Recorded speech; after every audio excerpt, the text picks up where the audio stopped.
Hey guys, welcome to the Metabolic Health Docs YouTube channel. I'm here again with my trainer, Carly. Hi. And Carly and I are on a mission to help you understand the importance of exercise. And one of the things that came to mind when we were training was this idea of rate of perceived exertion. And when she mentioned that to me, I was like, what the heck is that and why are you mentioning that? So I wanted to make sure you understood what that was so that as you're starting your journey yourself or with a trainer, you'll know how to gauge your success. So Carly, what the heck is that and why should people know? Yes, so rate of perceived exertion is just a subjective, so like what you feel the level of exertion is.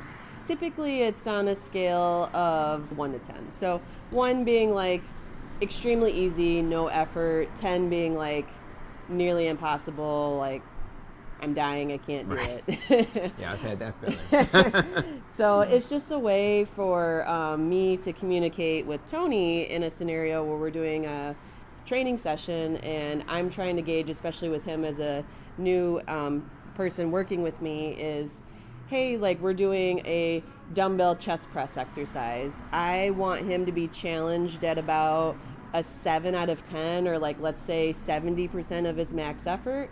So, and let's say we're doing like a 10 rep range.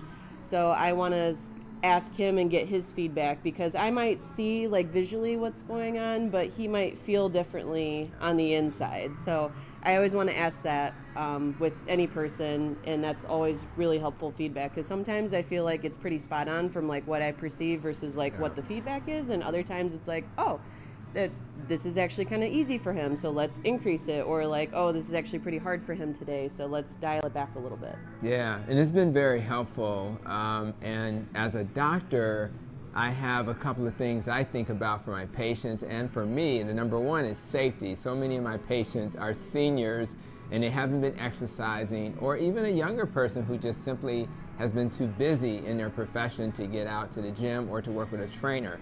So safety in that when we're doing these exercises, Carly can really help keep me in a safe place while I'm growing and getting better at this. So I really appreciate the safety part. The second thing that comes to mind for me is the intensity. Sometimes we need to push ourselves a little bit.